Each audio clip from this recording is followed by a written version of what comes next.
성경 말씀 보시겠습니다. 오늘 은혜 받을 말씀은 신약 성경 마태복음 3장입니다.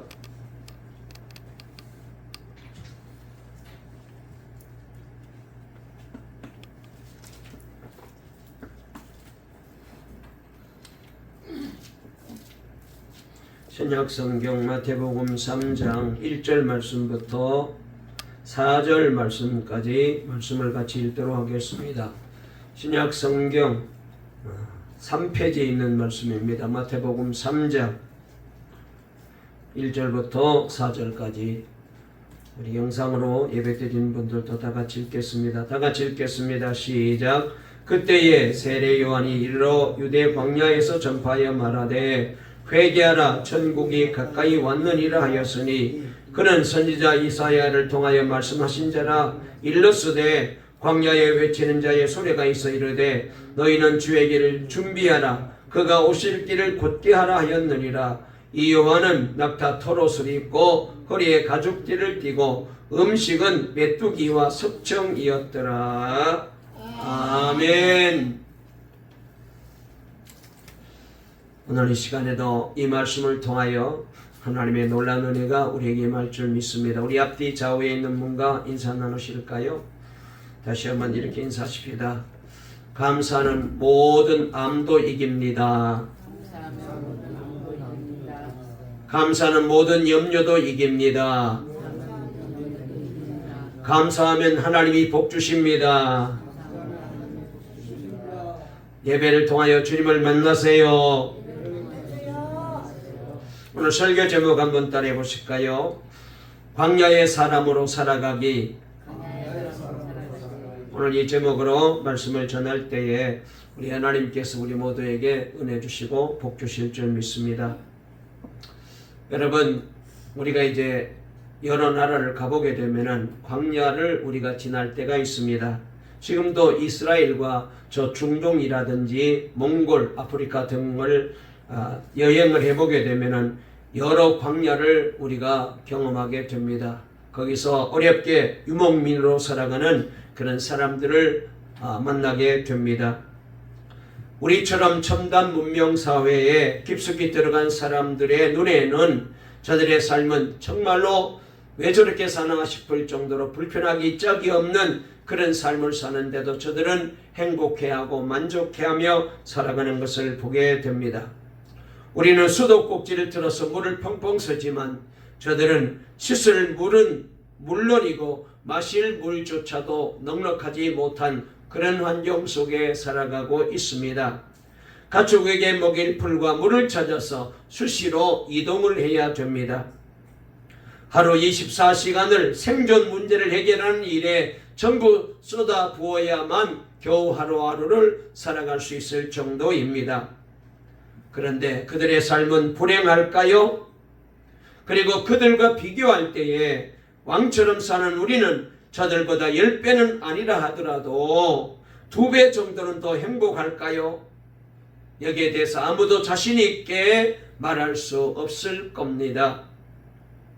이스라엘 성지에 가서 가장 충격을 받고 놀라는 것은 광야가 많다는 것입니다. 이 땅에 무슨 성지냐? 이런 땅이 무슨 성지냐? 이런 땅이 무슨 가장 축복받는 가나안 땅이냐? 젖과 꿀이 흐르는 땅이라고 했는데 물도 안 흐르는 이런 땅이 세상에 어디 있느냐? 이런 땅이 복된 땅이냐? 이것이 바로 이스라엘 성지의 모습이고 지금도 그렇습니다. 이스라엘 땅은 면적도 얼마 안 되지만 그런데 가서 보게 되면 거의 광야입니다. 낮에는 40도 50도 오르내리는 뜨거운 열기가 용광로 같이, 그래서 찜질방보다 더 뜨거운 열기가 막 솟아올라서 잠시도 밖에 나가 있을 수가 없어요. 밤에는 한없이 춥습니다. 과일나무 곡식 하나 심을 수가 없는 땅입니다. 아브라함 때부터 오늘까지 곡식 하나 심을 수 없습니다. 이것이 바로 성지 이스라엘의 광야의 모습입니다. 아브라함이 살았던 헤브론의 부엘세바는 광야입니다. 저주의 땅이죠. 예루살렘과 베들레헴도 좋은 땅 같지만 사실은 조금만 시내에서 벗어나게 되면은 그 주변이 전부 광야입니다. 사해바다에서 요단강을 거쳐서 저 북쪽으로 갈릴리까지 남북 다 동서남북 어디를 다 봐도 삭막하고 메마른 저주의 땅입니다. 살 수 없는 깎아지른 뜨단 절벽, 칼날 같은 계격들이 천천만만을 이루고 있고요.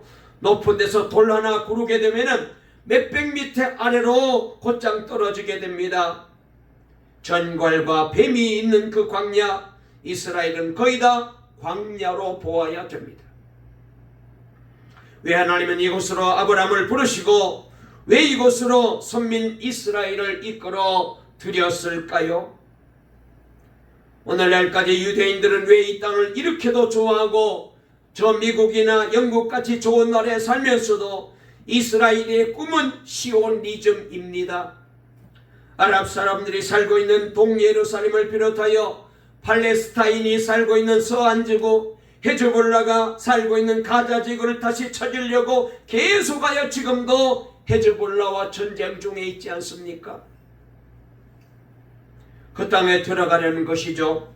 엄청난 전쟁, 별의별 일을 겪으면서도 아무 가치도 없는 이 땅을 왜 이렇게도 좋아합니까? 그 땅이 어떻게 이렇게 축복의 땅이 될 수가 있을까요?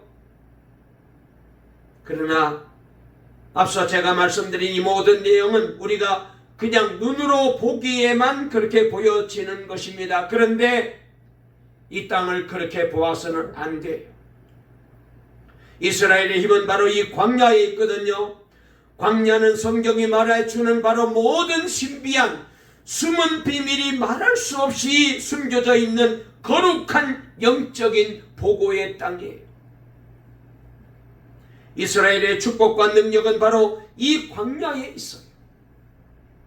이스라엘의 역사는 광야와 분리해서는 절대로 이해할 수 없습니다. 이스라엘이 하나님을 경외하는 이 영적 힘은 바로 이 광야에서 나왔기 때문이죠. 그러나 여러분, 이렇게 우리가 보기에는 별 볼 일 없는 땅이고 도저히 살 수 없는 땅인데, 그런데도 이 땅에 살았던 이스라엘 백성들은, 이스라엘 민족은 지금 어떻습니까? 세계에 우뚝 선 민족이 되고 그리고 존경받는 민족이 되었습니다. 그 배경에는 광야를 빼놓을 수가 없어요. 광야는 은혜의 땅입니다. 광야는요, 축복의 땅이에요. 성경에 나오는 이 놀라운 일들은 광야에서 다 일어나지 않았습니까? 오늘 본문에 나오는, 보세요, 세례 요한은 여자가 낳은 자 중에 가장 으뜸이라고 우리 주님이 칭찬했던 유명한 사람입니다. 세례 요한은 원래 제사장의 아들이었잖아요. 사가랴와 엘리사벳의 아들이었지만 그는 광야로 들어가서 메뚜기 잡아먹고 몸에는 낙타, 약대, 털을 간단하게 두르고 그냥 광야에서 살았어요. 이스라엘 백성은 400년 동안 하나님의 말씀을 목마르게 갈급하게 기다렸습니다. 구약의 시대가 끝나고 신약의 시대가 시작되기까지는 이 400년의 텀이 있는데, 그때는 하나님의 말씀이 저들에게 임하지 않았어요. 얼마나 목마르게 기다렸는지요. 하나님의 계시를 전하는 선지자가 400년 동안 뚝 끊어져 버렸어요. 드디어 400년 만에 하나님께서는 이 세례 요한을 통하여 선지자의 소리를 광야에서 이스라엘 백성들에게 들리게 만들어 준 거예요. 그때 유대인들은 다 광야로 몰려갔습니다. 가보니까 완전히 수염이 온 얼굴에 가득한, 털이 나 있는 형편없는 옷을 입은 세례 요한이 거기 서 있었습니다. 그는 광야에서 하나님의 말씀을 전하였습니다. 예루살렘에서 잘 먹고 평안을 누리며 부유하게 잘 입고 아주 잘 살았을 터인데, 이 제사장의 옷을 다 벗어 던지고 약대 털옷을 입으며 양다리를 뜯어야 될 사람이 지금 메뚜기를 잡아먹으면서 광야에서 살고 있는 거예요. 그런데 바로 이 세례 요한이 위대한 선지자였고 예수님은 세례 요한을 찾아 광야로 가서 만나서 그분에게 세례를 받습니다. 제가 세례 요한이 예수님에게 세례를 베풀었다는 곳도 성경에서 가봤어요. 요단강 지역인데 거기도 완전 광야입니다. 또한 예수님은 어떻게 하셨습니까? 세례 받으시고 난 뒤에 바로 성령에 이끌려 광야로 가셔서 40일 동안 금식기도 하셨습니다. 예수님도 광야, 세례 요한도 광야. 보십시오. 광야가 얼마나 놀랍습니까? 성령께서 예수님을 광야로 이끌어 가셨다 그랬거든요. 여러분, 성령이 인도하시는 곳은 옛날이나 오늘이나 광야입니다. 광야로 간 사람들은 다 위대한 하나님의 사역에 쓰임받고 인류 역사의 최고의 큰 일을 했습니다. 광야로 간 사람들, 광야를 귀하게 여긴 사람들은 다 놀라운 일이 저들의 인생과 삶 속에 일어났습니다. 그 외에도 수두룩하게 광야의 사람들이 성경에 등장하잖아요. 아브라함이 광야 출신이지 않습니까? 모세는 40년 광야에서 양을 쳤고 이스라엘을 광야에서 인도했으니 그의 생애는 80년을 광야에서 보낸 거예요. 엘리야도 광야에서 하나님을 만나며 광야에서 살았습니다. 사도 바울도 갈라디아 1장 17절 말씀을 보면은 광야로 가서 예수님을 믿은 후에 3년 동안 광야에서 기도하고 난 뒤에 은혜 받고 새 사람 되어 변화되어 위대한 사도 바울로 주의 길을 걸어갔습니다. 성경에는 광야의 이름이 7가지로 나와 있어요. 미드바르라고 표현한 말도 있고 아라바라는 이름으로도 표현하기도 하고 그 다음에 에시몬이라고 표현하기도 하고 호르바라고도 표현하기도 하고 그 다음에 또 치야라고도 표현하기도 하고 토후라고도 표현하기도 하고 에레모스라고 표현되기도 했습니다. 이와 같은 어원들을 영어에서는 어떻게 표현했느냐? 영어에서는 데절트라고 그렇게 표현했어요. 그 다음에 또 황야, 광야, 와일드니스라고 표현하기도 했습니다. 이 두 단어가 번갈아 영어 성경에는 사용되었는데 그런데 광야는 사막이나 광야로만 이해될 수 없습니다. 성경이 말하는 이른바 광야는 사람이 살지 못하는 곳입니다. 농사를 지을 수 없는 곳이라고 그렇게 성경은 말합니다. 사막 같은 곳입니다. 씨 뿌리지 못하는 땅입니다. 사람이 살 수 없는 땅입니다. 짐승이 부르짖는 곳입니다. 그리고 폭풍이 일어나고 마실 물이 없는 곳이라고 했습니다. 그런데 여러분, 이스라엘 백성들의 역사와 신앙과 신학은 이 광야로부터 시작이 되었습니다. 모세의 소명이 그렇고 엘리야의 생애가 그랬으며 세례 요한의 생애가 광야로부터 시작이 되었고 사도 바울의 생애가 그렇고 오늘 본문을 통해서 볼 때 예수님의 공생애 역시 광야로부터 시작이 되었음을 볼 수 있습니다. 그런데 왜 하나님은 이 이스라엘 백성들을 이렇게 살기 힘든 광야로 당신의 백성들을 인도했을까요? 왜 하나님은 이스라엘 백성들의 역사를 이 광야로부터 시작하게 만들었을까요? 우선 결론부터 4가지 그 이유를 설명을 드리면 첫째로 하나님만 의지하도록 훈련하시기 위함이었어요. 히브리인들은 세계를 떠돌면서 또 이집트에서 오랫동안 종살이하면서 많은 우상을 보았고 또 그 우상을 섬기기도 했더랬습니다. 그 우상 가운데는 짐승의 상들이 많이 있었어요. 그리고 인간을 신으로 섬기는 경험도 가졌습니다. 이것은 잘못된 종교 행위임을 깨닫게 하시는 것이었어요. 그런 것들은 참신이 아니다. 광야의 짐승은 공포의 대상이었습니다.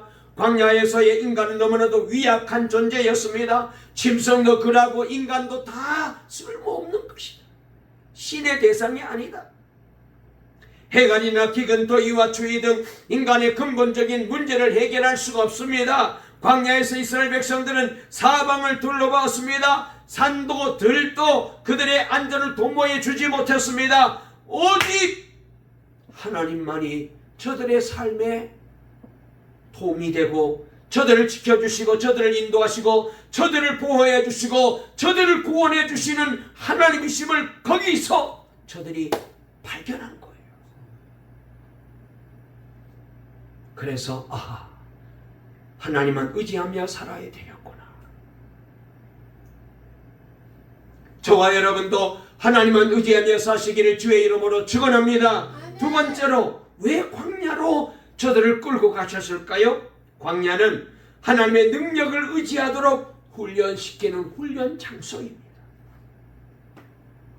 시편 107편 35절에 보니까 또 광야를 변하여 못이 되게 하시며 마른 땅으로 샘물이 되게 하시고라고 기록하고 있습니다. 하나님께서는 이스라엘 백성들을 40년 광야길을 걸어가는 동안에 광야에서 물을 내어서 마시게 하셨습니다. 저들에게 식량을 공급해 주셔서 단 한 끼도 굶기지 아니하셨습니다. 구름 기둥과 불 기둥으로 이스라엘 백성들을 보호하여 주셨습니다. 이렇게 능력의 하나님을 이 광야에서 체험한 거예요. 하나님에게서는 이러한 훈련을 목적으로 이스라엘 백성들을 광야로 이끌어 내신 거예요. 여러분, 저와 여러분도 능력의 하나님이 주님밖에 없는 것을 믿으시고 날마다 우리도 주님만 의지하고 사시기를 주의 이름으로 축원합니다. 세 번째로 왜 광야로 끌고 가셨을까요? 광야는 하나님이 하나님의 사람들에게 하나님을 나타내 보여주는 중요한 장소였어요. 열왕기상 19장 4절부터 7절에 보면은 바알 선지자 450명을 죽인 엘리야를 이세벨이 죽이려고 하자 엘리야는 유대 광야로 도망쳤습니다. 거기 로된 나무 아래 앉아서 죽기를 구하고 있는데 그때 하나님이 또 이 엘리야에게 나타나 주신 거예요. 그리고는 이 엘리야를 시내로 인도해 주시고 거기서 다시 엘리야의 기도를 들어주신 하나님께서는 엘리야를 다마스커스로 보내시어 아랍 왕국과 이스라엘 왕국의 역사를 개혁하도록 하셨습니다. 여러분, 이와 같이 광야는 하나님께서 우리들을 만나주는 장소예요. 그러므로 저와 여러분도 날마다 삶 속에서 하나님을 만나는 광야의 사람으로 살아갈 수 있게 되시기를 주의 이름으로 축원합니다. 하나님 만나면 되잖아요. 그리고 네 번째로 광야는 하나님의 사람들이 묵상하고 기도하기 위해서 찾아가는 외로운 곳입니다. 히브리서 11장 38절에 저희가 광야와 산중과 아물과 토굴에 유리하였느니라고 말합니다. 이 말씀은 박해받던 하나님의 사람들이 외로운 광야로 쫓겨나가 거기서 외롭게 지나다가 드디어 하나님 앞에 무릎을 꿇고 묵상하며 기도하는 사람이 된 것을 성경은 우리에게 소개합니다. 예수님께서도 세례 요한에게 세례를 받으시고 하나님으로부터 이는 내 사랑하는 아들이라는 공인을 받은 후에 인류 구속의 역사를 시작하기 위하여 광야로 나가서 40일 금식 기도하셨잖아요. 광야는 하나님의 자녀가 하나님께 기도하는 훈련의 장소입니다. 저와 여러분에게도 날마다 하나님 앞에 엎드려 기도하는 광야가 있기를 주의 이름으로 축원합니다. 그래야 사는 거예요.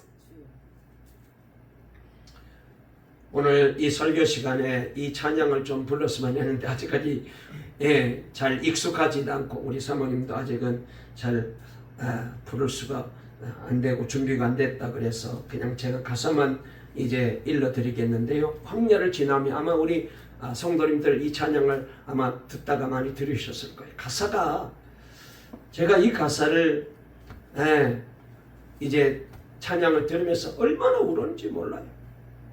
얼마나 울었는지 한번 여러분들 집에 가서 핸드폰으로 광야를 지나며라는 찬양을 한번 들어보세요. 이 가사가 이렇습니다.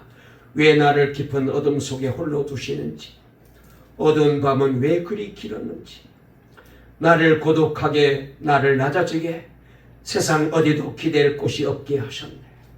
광야에 서 있네. 주님만 내 도움이 되시고 주님만 내 빛이 되시는, 주님만 내 친구 되시는 광야. 주님 손 놓고는 단 하루도 살 수 없는 땅. 광야에 서 있네. 왜 나를 깊은 어둠 속에 홀로 두시는지, 어두운 밤은 왜 그리 길었는지, 나를 고독하게, 나를 낮아지게, 세상 어디에도 기댈 곳이 없게 하셨네. 광야에 서 있네. 주님만 내 도움이 되시고, 주님만 내 빛이 되시는, 주님만 내 친구 되시는 광야, 주님 손 놓고는 단 하루도 살 수 없는 곳, 광야. 주께서 나를 사용하시려, 나를 더 정결하게 하시려 나를 택하여 보내신 그곳 광야, 성령이 내 영을 다시 태어나게 하는 곳, 광야에 서 있네. 내 자아가 산산이 깨지고 높아지려 했던 내 꿈도 주님 앞에 내어놓고 오직 주님 뜻만 이루어지기를, 나를 통해 주님만 드러나시기를, 그러면서 광야를 지나며라고 이 찬양이 끝납니다. 이 가사를 그냥 얘기해서는 조금 실감이 덧나고 찬양을 들어야 돼요. 시간이 없기 때문에 이 찬양도 여러분들에게 들려드릴 수가 없는데요, 집에 가서 한번 들어보세요. 하나님은 왜 이 광야길을 걷게 하셨을까요?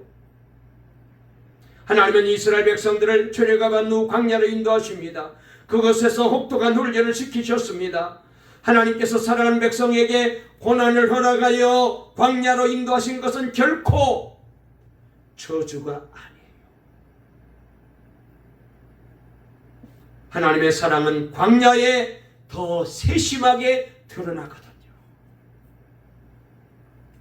광야에서 쓴물을 단물로 변화시키시고, 하늘에서 만나를 비같이 내려주셨으며, 반석에서 샘물이 나게 하셨습니다. 그분은 지치고 상한 심령을 치유하시며, 길을 잃어버린 인생의 불기둥과 구름 기둥이 되어 주셨습니다. 광야에서. 그분과 함께하는 광야의 삶은 축복이고 아름다움이었습니다. 신앙생활의 가장 큰 비극은 고통스러운 환경이 아니고 가난이 아니고 나와 함께 하시는 이 주님을 보지 못하고 사는 겁니다.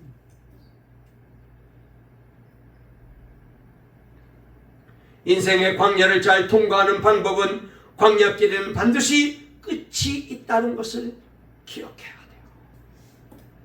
그 종착지는 하나님이 예비하신 약속의 땅이라는 희망을 품고 믿음으로 한 걸음씩 내딛는 것입니다. 우리가 할 일은 고난 뒤에 영광을 주시는 하나님을 신뢰하고 이 광야길을 주님 바라보고 걷는 거예요.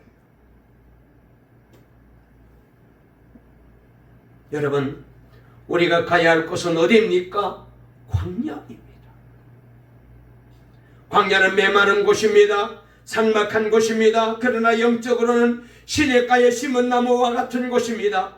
광야는 모든 생명이 살 수 없는 식물, 동물이 죽어가는 곳이지만, 그러나 영적으로 내 영혼이 사는 곳이 광야입니다. 아무것도 먹을 것, 입을 것이 없는 메마른 황폐한 땅이지만 영적으로는 오아시스가 터져나오는, 생수가 터져나오는 것이 바로 광야입니다. 겉옷은 약대 털옷을 입고 형편없지만은 그의 심령은 거룩하고 그리고 새로워지며 정결함을 입은 바로 이 곳이 광야입니다. 그래서 광야를 찾아가서 불행한 사람은 아무도 없어요. 오늘 현대인들이 유흥을 찾아가고 인기를 찾아가고 높은 자리를 찾아가고 명예를 찾아가고 쾌락을 즐길 장소를 찾아갔지만 그것은 모두 우리를 불행으로 몰아넣는 곳입니다. 현대 문명과 과학과 돈은 우리에게 광야를 없이 하게 만들어서, 그래서 내가 가지는 지식과 인간의 물질과 능력으로 에덴 동산같이 아름답게 꾸며놓았지만 우리의 가정은 파괴되고 실질적으로 우리의 삶은 광야같이 비참해지고 있습니다. 광야로 간 사람들은요, 다 새로움과 거룩함으로 짐을 받았는데 현대 문명 속에서 만족을 얻으려고 하는 현대인들은 소돔성을 찾아갔던 롯과 같이 패망하고 말아요. 여러분, 우리가 갈 곳은 바로 광야입니다. 성령의 인도하심을 따라 광야로 들어가는 사람은 새로운 삶을 얻어요. 광야에서 주님을 만나게 됩니다. 광야를 거쳐야 담대해집니다. 그런 것을 지나야 두려움이 없어지고 용기가 생기게 됩니다. 하나님을 만나고 하나님과 함께하는 삶은 아무것도 두렵지 않아요. 현대인들은 염려가 너무 많지 않습니까? 두려움이 왜 그렇게 많습니까? 조그만 것도 참지 못하고 요즘 자살하는 사람들이 얼마나 많은지, 비록 자살을 안 할지라도 조그만 일에 흥분하고 좌절합니다. 다 광야를 몰라서 그런 거예요. 현대인들은 광야가 없어서 그렇습니다. 광야를 거친 사람은 어떤 일을 만날지라도, 어떤 환경에 처한다 할지라도 적응합니다. 광야에 그 모든 어려운 환경이 있었기 때문에 어떤 일에도 적응해요. 여러분, 자녀를 그냥 편안하게 길러 놓으면 그 자녀는 광야 같은 세상에서 승리할 수 없어요. 영적으로 광야를 거쳐야 광야 같은 세상을 잘 이기고 살 수 있습니다. 광야를 지나봐야 모든 것이 감사해요. 메뚜기 하나 잡아먹어도 감사하고, 과일 하나 있어도 감사하고, 집에서도 밥을 주어도 감사하고, 밥 안 주면 라면 끓여 먹으면서도 감사하고, 옷을 입으면 입은 대로 감사하고, 잠을 자서 감사하고, 걸어가면 걸어가서 감사하고, 차 타고 가면 차 타서 감사하고, 지하철 타고 버스 타면 지하철 타서 버스 타서 감사하고, 모든 것이 다 감사인 줄로 믿습니다. 건강하게 살아있는 이 모든 삶이 하나님이 나에게 주신 놀라운 은혜이니 항상 감사가 넘치게 되죠. 여러분, 광야를 거쳐야 오직 주님, 이 신앙이 생겨요. 주님 중심의 신앙생활로 변하는 거예요. 광야를 거치지 않게 되면은, 아이고 괜찮네, 내 힘으로 살 수 있네, 내 제자로 살 수 있네, 아이고 남편, 아내가, 자식들이 괜찮네, 저들이 성공해서 여러분 자랑거리가 많고 괜찮네.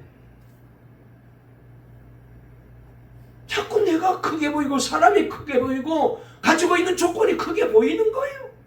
주님은 온데간데도 없어요.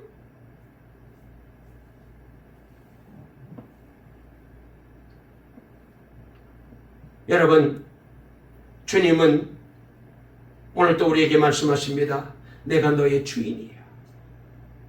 사람을 믿을 거 없습니다. 내 주변에 사람이 바글바글하고 인기 많고 먹을 거 많은데 하나님을 찾겠습니까? 힘들지 않는데 하나님 찾겠어요? 실제로 예수 없는 삶을 살아가기가 너무너무 쉬워요. 그래서 오늘 우리는 광야로 가야 하고 광야가 소중합니다. 하나님이 함께하는 사람은 광야로 인도됩니다. 우리 동강교회 성도들에게 하나님이 이 복을 주시기를 주의 이름으로 축원합니다. 아멘 소리가 적어요. 아이고 그 어려운 광야 가서 어떻게 살라고 하나님, 지금도 고생하며 겨우 살만한데.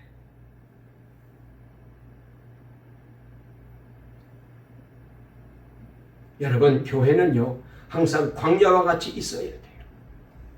우리의 갈 곳은 어디입니까? 우리가 설 곳이 어디인 줄 아세요?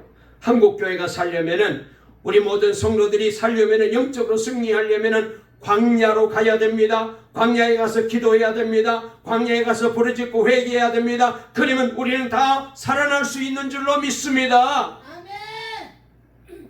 우리 박병호반 계속 하면 크게 하고, 다른 사람은 너무 잘 알아들어가지고 아멘이 잘 안 나오나요? 전에 우리가 고덕동, 강일동 교회에 있을 때 어떤 목사님이 와가지고 동광교회는 지금 광야로 들어왔습니다, 그런 설교한 거 여러분 기억하시나요? 저는 그때 저분이 왜 저런 설교하지? 이해가 안 됐어요. 그런데 하나님이 정말로 저와 여러분들은 우리를 광야로 몰아넣었었어요. 힘든 시간이었는데 모르겠습니다. 우리 장로님도 집사님들도 권사님도 성도님들도 고생 많이 하고 우리 가족들도 고생하고 모두 고생했는데, 그런데 이 광야길을 걸으면서 다시 주님 만났잖아요.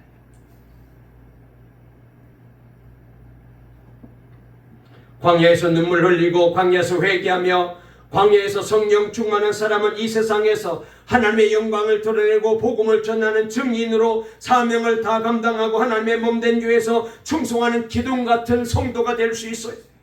그러나 광야를 안 거치면 재앙입니다. 광야 없이 하나님을 만나니 예배의 기쁨이 없잖아요. 그냥 무덤덤하게 그냥 예배 나오는 거예요. 근데 광야를 거치면 이 예배 시간이 얼마나 사모되고 예배에 나와서 예배 드리면 얼마나 은혜가 되고 찬송 한 절이 가사가 다 은혜가 되고 아멘이 저절로 나오죠.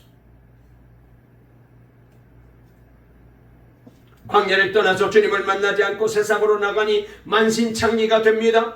광야를 거치지 않고 사람 만나니 사람에게 속고 사기당하고 사람에게 온갖 상처다 받습니다. 광야에서 하나님을 만나지 않고 사업하니 사업에 짐이 되어서 사업 때문에 고민하고 걱정하다가 그만 자살하고 죽는 사람도 얼마나 많아요. 하나님 만나지 않고 부부간에 만나니까 오히려 싸움만 하다가 세월 다 보냅니다. 부부로 만나 참사랑 하나도 못하고 동물적인 사랑이 나고 정말 인간적인 성충환상 하루도 못하고 투닥거리다가 인생 다 보내요. 광야를 거쳐야 이 모든 축복을 축복으로 알고 은혜를 은혜로 알고 잘 감당할 수 있습니다. 할렐루야. 그래서 광야가 소중한 거예요. 과거 한국교회 축복은 어디에서 왔어요? 어디에서 왔어요? 광야에서 왔잖아요. 보세요. 일제시대 때 그 많은 환난 순교 다 당했잖아요. 그때 얼마나 힘든 광야에 집어넣어서 훈련시켰습니까? 엄청난 핍박을 겪었습니다. 6.25 사변 등 그 많은 전쟁 등 우리 한국교회는 광야가 있는 민족이고 교회였습니다. 많은 고난을 당하고 어려움을 당했습니다. 눈물로 모두 밤을 새워 부르짖고 또 부르짖고 우리 믿음의 어머니들, 믿음의 선조들은 눈물이 마를 날이 없었잖아요. 아마 여러분들 기억하시나요? 저도 60년대부터 예수를 믿었어요. 그때는 목사님이 설교하면 성도들이 90%가 다 울어요. 그냥 눈물바다예요. 예배 시간이. 기도 한 번 하고 일어나게 되면 마룻바닥에 콧물 눈물이 다 범벅이 되어서 떨어지잖아요. 우리는 콧물 눈물 흘리며 살아왔습니다. 이게 한국교회 힘이잖아요. 그럴 때 교회는 살아났습니다. 가정이 영적으로 깨어 있었습니다. 성도들이 성령으로 충만해 있었습니다. 그때 예수 믿는 기쁨이 넘쳤습니다. 광야가 있으니까 삽니다. 광야가 있으니까 능력이 있는 거예요. 제가 청년시절에 우리 윤덕현 집사님이랑 장암교회 다닐 때에 그 교회는 마룻바닥이었잖아요. 그래서 그냥 마룻바닥에 엎드려서 얼마나 기도하고 찬송하고 거기서 뒹굴면서 그렇게 눈물로 기도하고 은혜 받았어요. 그러나 오늘 한국교회는 광야를 잃어버린 거예요. 너무 많은 축복과 은혜 속에 부유함과 번영 속에 광야에다 나무를 심어가지고 교회마다 에덴 동산같이 만들어놨습니다. 얼마나 화려하게 만들어놨습니까? 우리도 교회를 얼마나 이제 화려하게 지었습니까? 풍성합니다. 이것이 바로 교회 위기예요. 교회는요, 가만히 편안하게 있으면 안 됩니다. 살아있는 하나님의 교회가 되고 능력 있는 교회가 되려면 고난이 있고 핍박이 같이 있어야 돼요. 교회는 항상 광야에서 주님과 함께 외롭게 아버지 우리를 살려주세요라고 하나님 앞에 눈물로 부르짖어야 목사도 살고 교회도 살고 성도가 사는 줄로 믿습니다. 아멘. 교회가 당하는 어려움, 성도들이 겪는 어려움은 축복의 자원입니다. 광야가 이스라엘의 영적 힘이라면 여러분의 가정에, 여러분의 앞날에, 여러분의 자녀에게 광야가 닥칠 때 영적으로 보면 은혜 주실 일은 하나님의 놀라운 계획이고 하나님의 축복인 줄로, 선물인 줄로 믿으시고 감사하며 광야길을 걸어갈 수 있기를 주의 이름으로 축원합니다. 우리를 넘어뜨리려는 원수마귀가 방방곡곡에서 얼마나 많은데 우리 각 사람은 광야 정신, 야성, 근성이, 헝그리 정신이 있어야 돼요. 교회는 약할 때는 어린아이한테도 지지만 믿음을 지킬 때는 세계가 달려들어도 못 이겨. 그 사람이 진짜 교인이지. 말 한마디에 나가 뚝뚝 떨어지고 공갈치면 뚝뚝 떨어지고 어려운 시간 오면 뚝뚝 떨어지는 거, 여러분, 이게 올바른 성도예요. 광야를 거치지 않아서 그런 거예요. 말씀을 마치려고 합니다. 여러분, 인생길에는 누구에게나 광야가 있어. 큰소리 칠 사람 아무도 없어. 살다 보면은 건강이 무너지고 사업에 어려움이 찾아오고 사람들에게 배신당하고 희망이 전혀 보이지 않는 광야, 가정이 깨지고 삶에 어려움이 찾아올 때 누구에게나 이 광야가 있어요. 이렇게 방법은 다양하지만 광야를 만나는 우리의 신앙 자세가 중요한 거예요.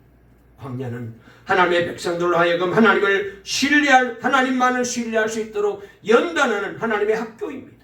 광야는 하나님의 능력을 신뢰케 하는 역사적인 수련장이에요. 광야는 하나님의 사람들이 외롭게 찾아가 묵상하며 기도하는 기도처였습니다. 이러한 광야 생활에서 시험을 물리쳤을 때 그들은 하나님의 백성으로서 은총을 덧입고 살아갔어요.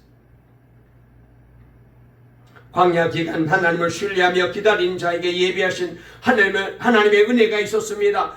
더 크고 더 넓은 길을 준비하시는 하나님을 체험하게 됩니다. 위기를 만나지 않았더라면 도저히 누릴 수 없는 은혜입니다. 이렇게 하나님은 우리 인생에 개입하셔서 하나님을 체험하게 하십니다. 그래서 하나님을 주인으로 믿는 우리는 어떤 상황에도 감사로 받아들이게 됩니다. 광야를 배운 사람에게는 반드시 가나안의 축복이 있어요. 우리 동광의 모든 성도님들, 이 복을 꼭 바라보시고 이 믿음을 가지고 광야길을 잘 걸어가셔서 약속하신 땅에 들어가시고 하나님께서 자선만대 복 주시는 놀라운 은혜를 체험하고 간증하며 우리 하나님께 영광 돌리는 우리 교회 모든 성도들, 우리 동광교회가 되어주시기를 간절히 주의 이름으로 축원합니다. 축원합니다. 살아계신 하나님 감사합니다. 하나님은 우리를 귀하게 쓰시려고 복 주시려고 광야로 들어가서 거기서 훈련받게 하십니다. 아버지 하나님, 그렇습니다. 오늘 말씀을 통하여 깨달은 대로 광야는 하나님만 의지하는 훈련 장소입니다. 광야는 하나님의 능력을 의지하는 훈련 장소입니다. 광야는 하나님을 나타나 보여주시는, 하나님을 체험하는 장소입니다. 그리고 광야는 하나님의 사람들이 기도하게 하는 귀한 곳입니다. 주여, 우리 동강의 모든 성도들 광야의 사람으로 살아가서 다시 한번 우리 교회가 영적으로 깨어나고 성도들이 영적으로 살아나고 기도의 영성이 살아나고 예배가 뜨거워지고 사모하는 마음으로 주님 앞에 달려나와 예배 드리면서 하나님이 주시는 이 놀라운 축복을 간증하는, 적과 꿀이 흐르는 축복을 간증하는 동광의 성도들, 우리 교회 꼭 되게 만들어 주시옵소서. 예수님의 이름으로 기도 올리옵나이다. 아멘.